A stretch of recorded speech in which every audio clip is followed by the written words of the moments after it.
This is the audio from the book, Witnessing the Weird in the Mohawk Valley, Personal Accounts from Locals by Susan Slade. Esperance by Mike M. Sometime around 2020 or 2021, Mike was driving to work along the familiar route between Ilion and Albany on Interstate 90 when something unusual began to happen. Throughout the morning, he had an unsettling sensation. It was not tied to anything he could see or explain, yet the feeling stayed with him. By the time he reached work, he still felt uneasy, as though something around him was off. During the day, he reached out to his girlfriend Sue and told her that he could not shake the feeling that something was not right. Later that afternoon, sometime between 3 and 4 o'clock, Mike was on the phone with Sue while driving home. Suddenly, his voice changed from casual conversation to panic. "Sue, I'm going down. I'm going down," he shouted into the phone. Startled and confused, Sue asked him, "Where are you going down, Mike?" Mike's voice sounded frantic as he repeated that he was going down and falling. Sue, now completely alarmed, had no idea what was happening on the other end of the line.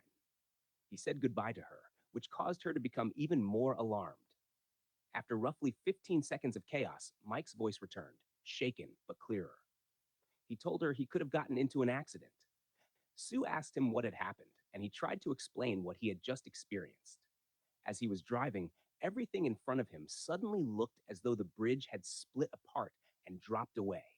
The road on the bridge had suddenly stopped and was no longer there, and he was plunging downward. He said the car nosedived, and the back end started to somersault over the front while it was falling into the water below. Then, he suddenly snapped out of it. Just as quickly as the scene appeared, it vanished. In an instant, he found himself still on the road, driving normally, as if nothing had happened at all. Shaken, he said to Sue that he could have gotten into a serious accident. When she asked where he was at the moment it happened, Mike told her he had been crossing the Schoharie Creek Bridge. On April 5th, 1987, the Schoharie Creek Bridge, also known as the Fox Creek Bridge, suffered a catastrophic failure, severe scour, which is the erosion of sediment around the bridge's support piers caused by floodwaters, undermined the structure, and a large section of the bridge suddenly collapsed into the creek below. Vehicles plunged with it, and 10 people were killed.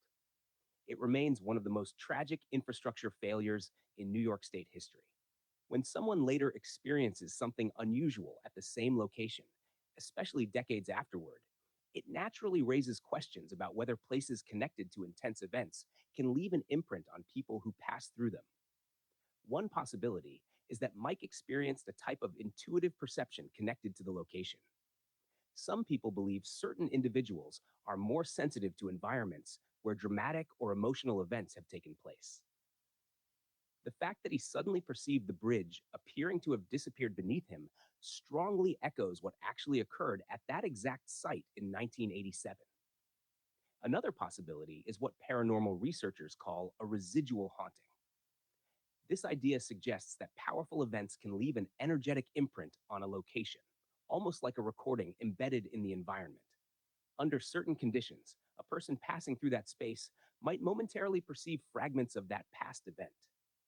In this context, Mike's experience of the bridge visually collapsing beneath him could resemble a momentary replay of the trauma that occurred there decades earlier. There is also the theory of what investigators call the hitchhiker phenomenon. In paranormal folklore and in some investigation reports, individuals sometimes report unusual sensations or experiences after passing through locations where deaths or tragedies occurred. In some cases, people wonder whether the presence of someone who died there briefly interacted with them or attempted to get their attention, sometimes even following along with them. What makes Mike's experience especially interesting is that he had felt unsettled for much of the day before the incident occurred. That lingering sense that something was not quite right adds another layer to the story. It was as if something or someone stayed with him on the ride out while crossing over the bridge. On the return ride, and by the time he reached the bridge again and suddenly perceived the roadway breaking apart beneath him, the experience was powerful enough to cause panic. Within seconds, everything returned to normal, and he found himself still safely driving on the roadway. The intensity of what he saw, combined with the historical tragedy connected to that exact location, leaves an open question about whether certain places carry echoes of the events that happened there. Moments like this often remain vivid in a person's memory because they feel as if reality briefly shifted before returning to normal. When experiences like that occur in locations with known histories of tragedy, it naturally leads people to wonder whether something from the past briefly reached forward into the present. Dolgeville, 1958, by Kayla O. On Saturday, August 9th, 1958, several young men had gathered near an old grass airstrip outside Dolgeville. In those years, the strip was occasionally used by small propeller planes that landed in the field, although most of the time it simply sat open and quiet. The grassy runway cut across a large field, and that afternoon, the sky was bright and clear, according to the stories. The group had parked near the edge of the field and were standing around talking while enjoying the warm summer weather. One of the men, a man named Peter Hastings, wandered away from the others and began walking down the center of the grass strip. Two of his friends were watching him while they continued their conversation. Nothing about what he was doing seemed unusual. He was simply walking across the field with his hands in his pockets. As Peter reached the middle of the strip, one of the men suddenly stopped talking and stared. For a brief moment, the air around Peter appeared to ripple slightly, almost like heat waves rising from pavement on a hot summer day. In the next instant, Peter was gone. He did not fall, and he did not run. One moment he was there walking across the field, and the next moment he simply was not there anymore. The two men who had been watching him ran immediately to the exact spot where he had been standing. The grass was undisturbed, and the open strip stretched across the field in front of them. There were no buildings, vehicles, or trees nearby where someone could have disappeared. The rest of the group hurried over, calling his name and scanning the field while trying to understand what had just happened. Several minutes passed while they searched the area and walked back and forth along the grassy strip. One of the men finally noticed movement near the edge of the field and shouted to the others. Peter was standing roughly 20 feet away, looking confused as the group ran toward him, asking where he had gone. Peter seemed genuinely puzzled by their reaction and told them he had simply been walking across the field when he heard everyone shouting his name and turned around. Peter insisted that nothing unusual had happened to him and that he had never stopped walking. The others remained certain that they had watched him disappear completely in the middle of the open strip before he appeared again moments later. The men continued telling the story for many years afterward, each describing the same strange moment when a man vanished in the middle of a field outside Dolgeville and then returned as if nothing unusual had occurred. The next two stories come from CC, Ilion, 1991. I do not care how unrealistic this story is going to sound. I can testify that this was real. I was not the only one who witnessed it. There used to be a small shop in town that was co-owned by a few women. One day, while I was talking on the phone with a friend who had also gone to the store, I was suddenly hit with a flood of memories. I recalled a woman who worked there, and on two separate occasions when we were talking, she blinked her eyes, and there were two thin slits running vertically through her eyes where the pupils should have been. I was only a foot away from her at one time. Then she blinked again, and her eyes looked completely normal. The memory had been wiped right out of my mind. Whether I had dismissed it because it seemed too unbelievable, or whether something else caused it to disappear, I do not know. What I do know is that those memories came back suddenly and clearly, all at once. After the memories returned, I was talking on the phone with one of the ladies who worked at the shop. I told her what I remembered, and she said she recalled something bizarre one time, but had brushed it off. She ended up reaching out to the other woman who worked there as well. I had also done some research on that sort of thing, and as strange as it may sound, the only description I could come up with that seemed to match what I had seen was something people refer to as reptilian. According to what I had read, if such beings were real, they were often said to work in hospital laboratories dealing with blood. The woman I had seen worked in a laboratory at a hospital. They were also frequently described as having hazel eyes, which she did. There were a few other things mentioned as well, and every one of them seemed to match that particular woman, right down to her personality. In that same research, there was mention of something called tachyon orgone being used to keep a reptilian at bay. It is essentially hardened epoxy that contains metals and crystals. These objects are considered by some to be energy emitters. The two women from the shop and I all agreed that whenever we happened to be together in the shop while that woman was there, someone would quietly pull out the tachyon orgone. About a month later, one of the co owners of the shop decided to try something. She walked over and placed a small orgone necklace in the woman's hand and casually asked what she thought about it. The woman looked at it and said she did not know what it was. The co owner simply told her that it was just a pendant someone had made and was selling in the shop. A moment later, the co owner picked up a medium sized pyramid piece of orgone, about 4 inches tall, and placed it in the woman's hands, again asking what she thought of it. The woman immediately dropped it onto the table, pushed it away, and said, "Ew, that stinks. What is it?" Then she got up and walked into the back room. I watched as the two women who co owned the shop stood there wide eyed, looking at each other. About 5 to 10 minutes later, the woman came back out. The co owner picked up the pyramid again, but this time shoved it toward her stomach with a little bit of force, pushing it into her hands and asking once more what she thought of it. The woman threw it across the table and said, "That's got energy that's going all over the place, and it stinks." The strange part was that the piece had been made from epoxy and had been sitting in that shop for well over a year. There was absolutely no smell coming from it. None of us noticed anything unusual about it at all. Yet she reacted to it as if it had some kind of powerful odor or energy that only she could detect. She again got up and left the room for close to 10 minutes. Again, the two women who worked at the shop looked at each other wide eyed, absolutely amazed, just as amazed as I was. A couple of months later, the women were talking about splitting up the shop and going their own separate ways. This is where it got even stranger. The woman with the unusual eyes was outside for about half an hour talking with one of the co owners and suggested that the two of them team up and keep the shop going. During that entire conversation, she was leaning against the outside of the store with her legs stretched slightly out in front of her as the sun was going down. From where I was standing, I could see her eyes from the side. And for that entire half hour, the sunlight showed the vertical lines running up and down in her eyes. Needless to say, nobody got together with that woman again. She eventually opened another shop in a completely different area, near where she was living, outside of Ilion. I cannot explain what happened, but I can tell you that this is a true story and that it did happen. Do I believe in a race called reptilians? I do not know. There was something to this strange event that I do not have an answer. Story 2. This story is a little different because the eyes were not exactly the same. Sometime after the incident with the woman at the shop, I was seeing a guy, and something similar happened, except the lines in the eyes were slightly different. One day I noticed that when he blinked, for a brief moment until he blinked again, he also had slits in his eyes. However, the slits in his eyes were different from the woman from the shop. The woman from the shop simply had two slits, and there was absolutely no round pupil behind them.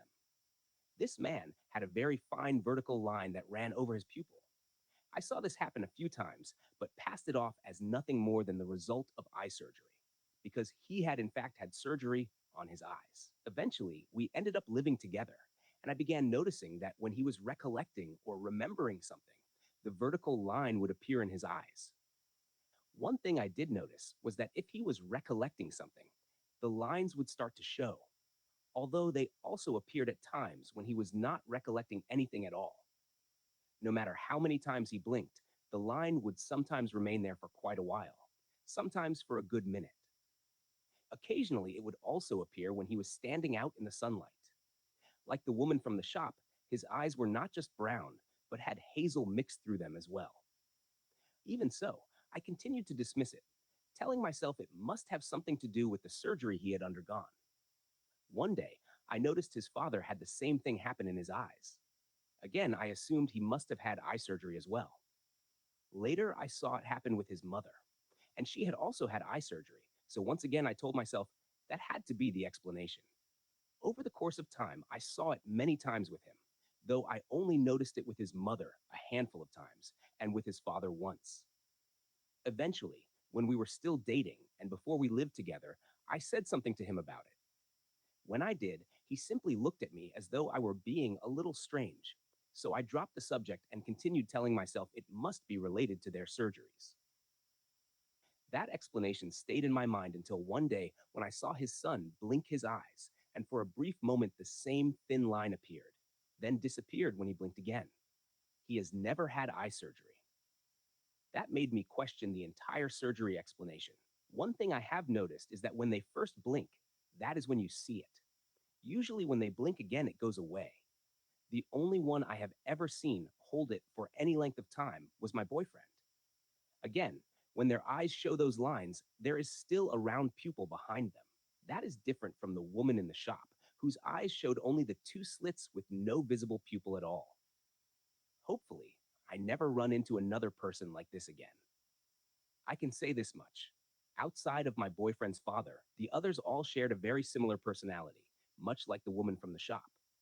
I had even captured photographs of my boyfriend's eyes looking that way back then and had shown them to a couple of people. I honestly do not know what else to say about it. Maybe there is some sort of strange DNA in some of us. And maybe some of the people walking around are not exactly who we think they are. I cannot explain it, but I can tell you this much. Both of these stories are true, and I would have no reason to write something that sounds this unbelievable if it had not actually happened. A Summer 2003 by Sue Slabe. One summer day, Roger and Sue were out riding the motorcycle through the Mohawk Valley. They had traveled from down in the valley and were going to Cooperstown, enjoying the long winding roads and the quiet countryside that runs along Route 80. It was the kind of ride people often take simply to get out and enjoy the day. After spending some time in Cooperstown, the two decided to head back home. The route they planned to take was familiar to them, and the ride from Cooperstown to Fort Plain along Route 80 normally takes around 40 to 45 minutes. Roger started the motorcycle, and the two began riding back toward the valley. As they traveled along the road, something unusual happened. Roger noticed the sign indicating they were entering Fort Plain. He pointed toward the sign and then turned his head to look back at Sue, giving her a strange and confused look. Sue looked at him and nodded her head, returning the same puzzled expression. Roger pulled the motorcycle off to the side of the road. The two looked at each other, both clearly confused by what had just happened. The problem was not where they were, but how quickly they had arrived. The ride that normally takes around 40 to 45 minutes had taken somewhere between 10 and 15 minutes. Neither of them could explain how the distance between Cooperstown and Fort Plain had seemingly collapsed into such a short period of time. New Hartford by Steve I. One night while driving on Oxford Road, Steve suddenly lost his entire view of the road for about 15 seconds. Everything in front of him went completely black. A moment later, he saw what looked like a deer directly ahead of him and reacted instantly, hitting the brakes because he believed he had struck it. The car came to a stop, but when he looked around, there was no deer anywhere near the vehicle. Confused, he continued driving slowly forward. A short distance ahead, standing in the middle of the road, was a deer. Rome, Tug Hill, August 2nd, 2024, by Carl Simmons. One evening just after dusk, Carl was driving along a quiet stretch of rural road when he noticed something strange ahead of him. At first, he thought it was fog rolling across the pavement, but as he slowed down, he realized the mist was forming a perfect circle, hovering about 3 feet above the ground in the middle of the road. The circle slowly spun, almost like a wheel of pale smoke. As Carl watched, the spinning mist suddenly brightened, and for a brief moment, he could see what looked like another landscape inside it. There were trees, but they were taller and thinner than any he had ever seen, and the sky beyond them had a faint green glow. Just as quickly as it appeared, the circle collapsed inward and vanished, leaving the road completely empty. Carl sat there for several minutes, staring at the spot where it had been, wondering whether he had just witnessed some strange trick of light or something far stranger. He eventually drove away, but later admitted that he could not shake the feeling that for a few seconds he had been looking through a doorway into somewhere else. Frankfurt, October 17th, 2020, by Trevor Z. Every Saturday, a man named Trevor would take a longer walk with his dog. As he was walking his dog along a quiet street in Frankfurt, where a set of railroad tracks ran through the road, the sun had already set, and the sky was beginning to darken when he noticed a faint glow moving slowly above the tree line nearby. At first, he assumed it was a drone or perhaps a distant aircraft, but the light behaved strangely. It drifted silently above the trees and then suddenly stopped, hovering in one place. As Trevor continued watching, the light slowly began to descend. When it came closer, he realized it was not a single light at all, but a cluster of small glowing spheres moving together as if they were connected. Each of the spheres appeared to be about the size of a basketball and hovered roughly 10 feet above the ground while slowly rotating around one another, casting a pale blue glow in the area. His dog suddenly froze and refused to move, staring directly at the lights. Trevor stood there watching when one of the spheres suddenly broke away from the group and shot toward him at incredible speed. In a matter of seconds, it crossed the distance and the railroad tracks that ran through the road and stopped roughly 20 feet in front of him, hanging perfectly still in the air. The sudden movement terrified him. His chest began pounding so fast he could barely catch his breath, and the hair all over his body stood up. He was so scared that he could not move and simply stood there frozen, staring at the glowing sphere hovering in front of him. In that moment, he did not know what he was looking at. He later said he could not tell whether they were UFOs, ghosts, or something else entirely. Finally, the fear broke, and he turned and ran through the street with his dog, trying to put as much distance as possible between himself and the glowing object. He did not stop to look back. When he eventually reached a safer distance and turned around, the lights were gone, and the street was completely quiet again. Herkimer Jail by D. Unfortunately, DN found himself serving time in the Herkimer County Jail on a minor charge. During his stay there, he reported experiencing something unusual on two separate occasions while lying in his cell at night. He described what he believed was astral traveling within parts of the jail. According to him, he remained physically in his bed, yet he felt as though his awareness had moved beyond the cell and into other areas of the building. He explained that he could see portions of the jail while his body remained where it was. DN also stated that he could only travel a limited distance before something seemed to stop him. He compared the experience to using a vacuum cleaner plugged into a wall outlet. The cord allows you to move around, but only within a certain range before you reach the end. In the same way, he said he could only go so far before encountering what felt like a barrier that prevented him from moving any farther. Both experiences occurred while he was lying on his bed inside the jail cell. Ilion, West Main Street, 2017, by Sue S. On a cold, sunny day in 2017, a strange hum filled the air over Ilion. It was not the kind of sound one normally hears outdoors. Instead, it carried a steady tone that almost resembled a frequency more than anything mechanical. Sue stood in the doorway listening to it for a moment. Her pugs began barking as the sound continued in the air. She called Roger to the door so he could hear it as well. When he stepped outside, he agreed that the sound did not resemble the usual noises of the area. It had a steady vibrating quality, almost like a frequency, and the tone was somewhere between low and high. The sound sustained a hum, but would become louder and more prominent at certain moments before settling back again.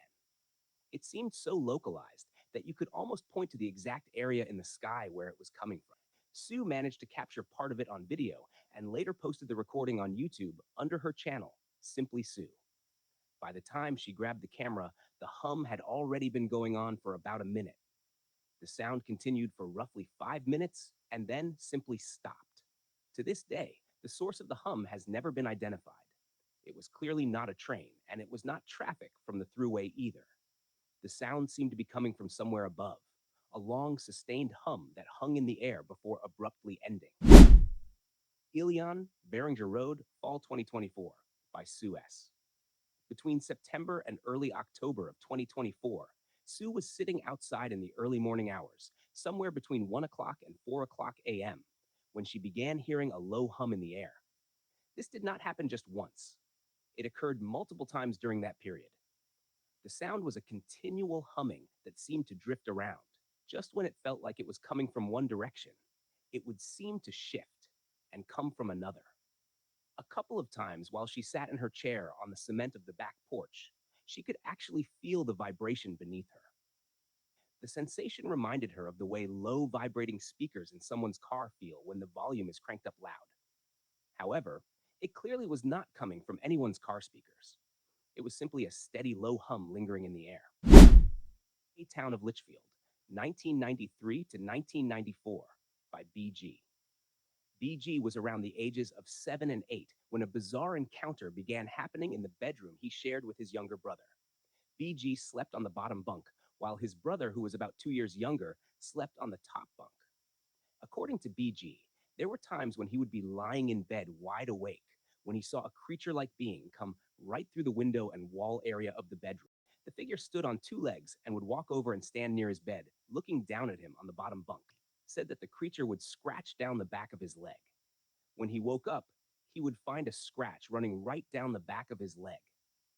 This did not happen every night, but it happened enough times that it became deeply unsettling for him. Eventually, his younger brother began climbing down from the top bunk and lying beside him on the outside edge of the bottom bunk so that whatever this thing was would not bother him. Strangely, the presence never seemed to disturb his younger brother, Chris. According to BG, whatever the creature was, it only appeared to focus its attention on him.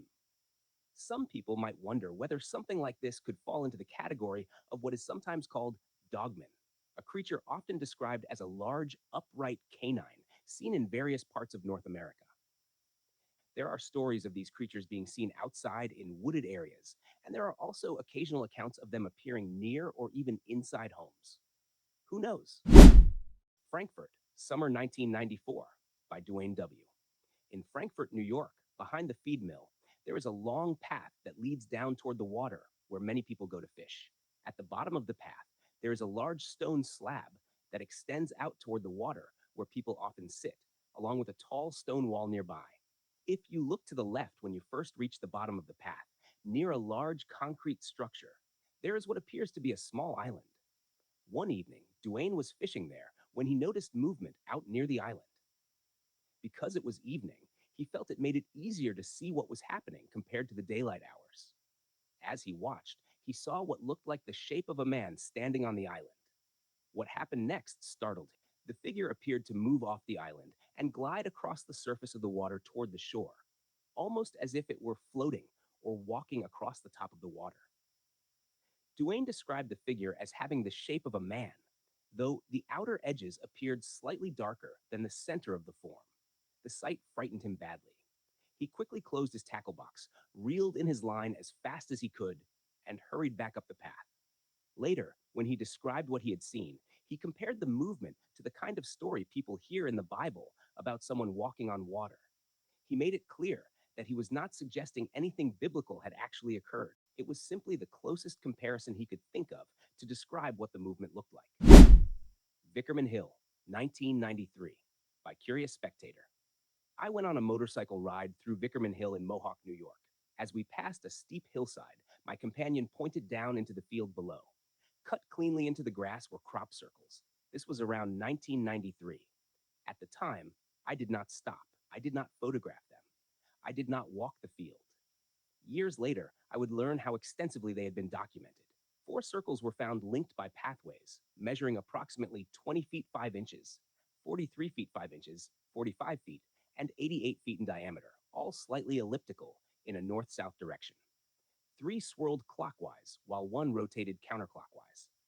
Investigators found expulsion cavities, lateral node splitting, growth suppression, and altered electrical conductivity in plant samples. A passing truck driver reported seeing objects hovering above the field shortly before the formation was discovered. The New York State Police found no evidence of a hoax. There has long been debate about how some crop circles are formed. While electrical conductivity has reportedly been found in plant samples at some crop circle sites, that raises another question. If some type of electrical source were used to bend or manipulate the crops, then the presence of electrical conductivity in the plants afterward would not necessarily be surprising. At one point, rumors circulated that 5 men had admitted to creating certain crop circles themselves. However, once military personnel and other officials reportedly became involved in investigating the phenomenon, their story seemed to grow quiet and was not released. One detail that stood out to me personally when looking at photographs of these formations was their location in the field. The patterns appeared to be very close to the outer edge of the field rather than toward the center. Most crop circles are typically found deeper within the middle of a field rather than near the perimeter. Another thing that stood out was the design itself. The formation did not contain the kinds of sacred geometry or complex geometric patterns that are often associated with many well-known crop circles. Because of that, in my personal opinion, it did not resemble what people usually think of as the average everyday crop circle formation.